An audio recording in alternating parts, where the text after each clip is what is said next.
Hey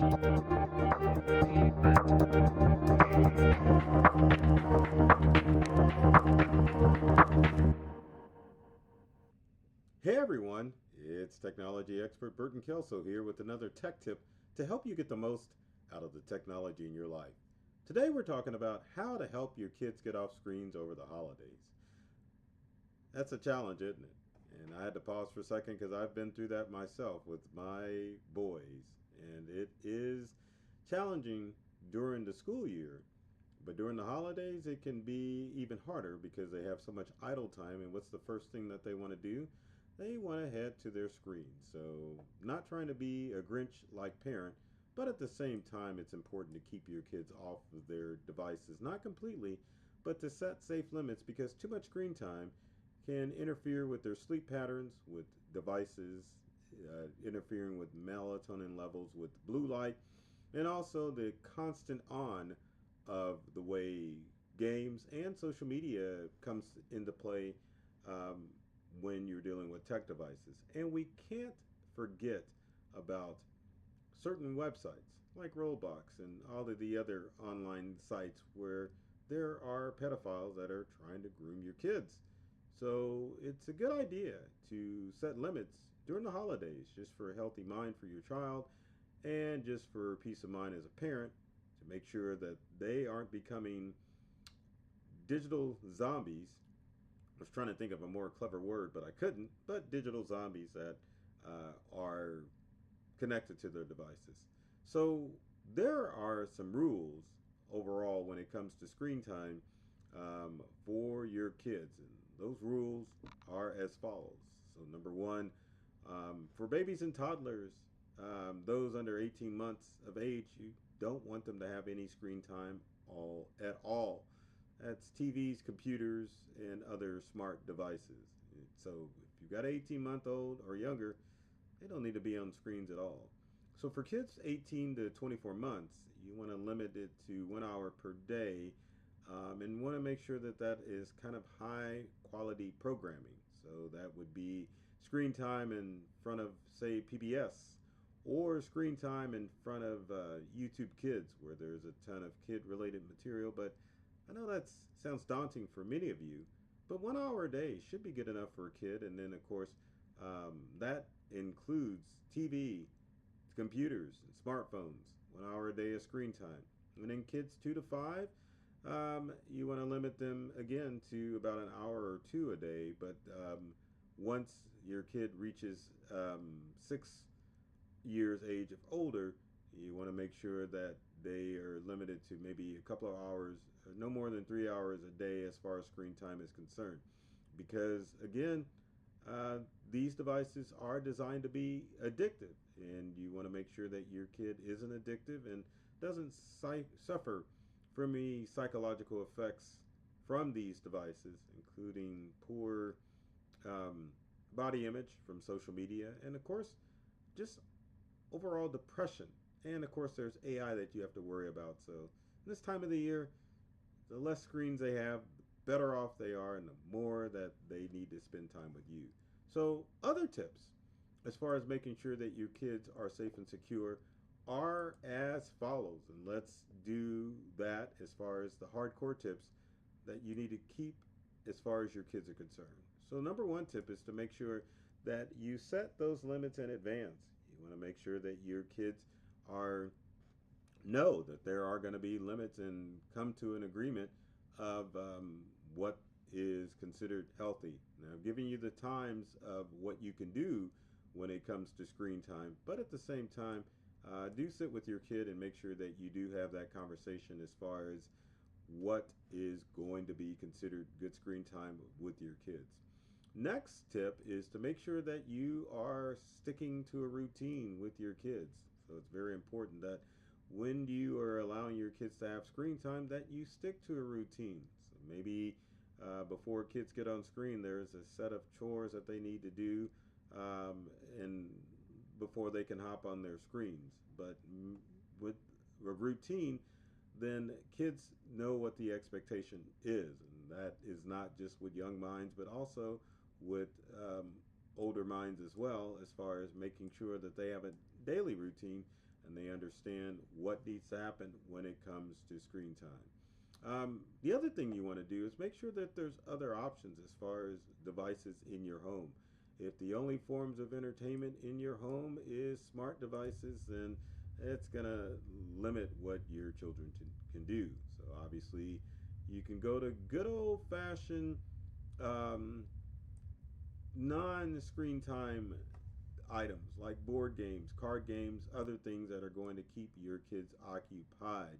But there have to be other options. So now's the time to dig out that old gaming set and make sure that you are um, being responsible with your kids as far as how they are interacting with their screens. Next thing that you should do is to make sure that you yourself are being a good role model as a parent. If you are on your screen too much, then your kids are going to be on their screens quite a bit, and you can't say, get off your devices when you're sitting there and being on your screen. So if you are a screen junkie parent, what you want to do is to make sure that you aren't on your screens when your kids are awake. Use that dopamine addiction time after they're in bed, especially with younger minds, because they will think that that is the only thing that they can do, and that is be on their devices. Next tip is to make sure that you are staying flexible as far as um, what what happens. So let's say that you think that you failed because your kid has spent too much time on their screens on a particular day. Be flexible and just try to focus on creating a healthy balance as far as your kids are concerned when they are on their devices. Other things that you can do is when you are looking at screen time for your kids is to make sure that you are taking advantage of those technology free times. So get them out of the house. Make sure that when your kids are off of those devices, make sure that you take time to bond with your kids to help keep them grounded with you and not with their devices. Also, if you've got technology time or free times when you can invite other kids over and do non techie stuff, make sure it happens. And another tip that I would throw out there too is when you're focusing on those non screen times, set boundaries as far as where those screens can be used. You can say screen time is not available in bedrooms, and that definitely would be the time to focus on non screen time. Same thing when you're eating at the dinner table. You want to make sure that there are no screens at the dinner table, and don't do like the old days where you're sitting in front of a TV enjoying, well, you can enjoy some TV, but yeah, with the family in front of it. But make sure that there are specific things that there are absolutely no screens allowed. And there is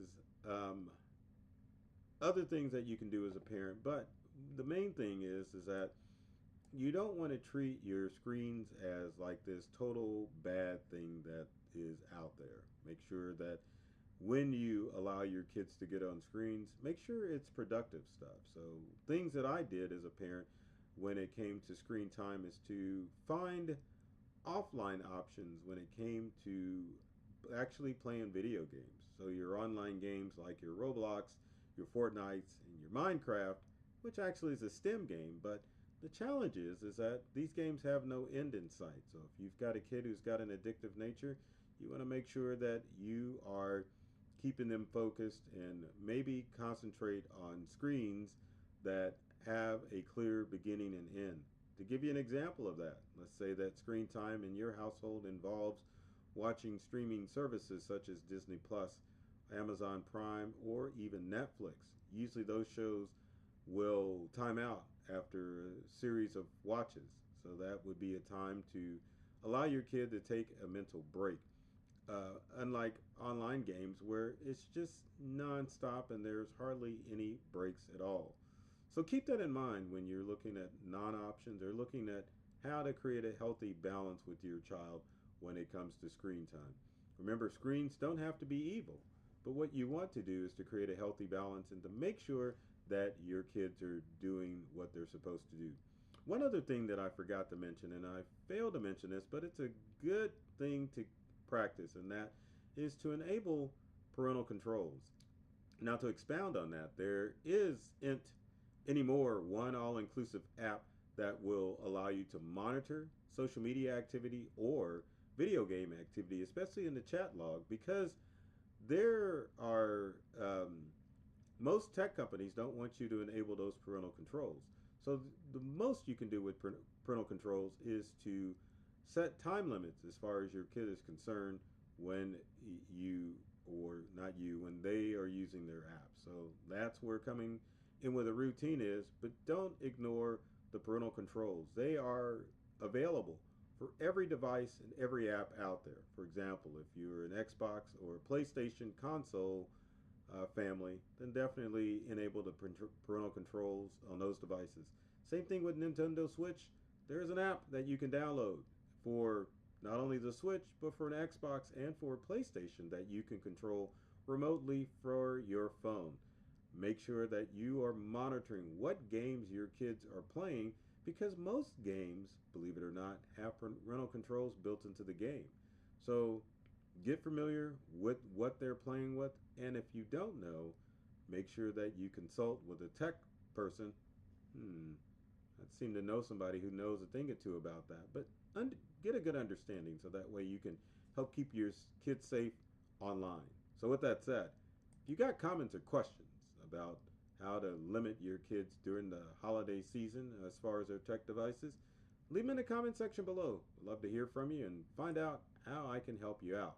Also, if you enjoyed this video, make sure that you comment, like, and share it with your family and friends who may not be as tech savvy as, well, I won't say you, but may not be tech savvy at all and may be lost when it comes to a lot of this technological stuff.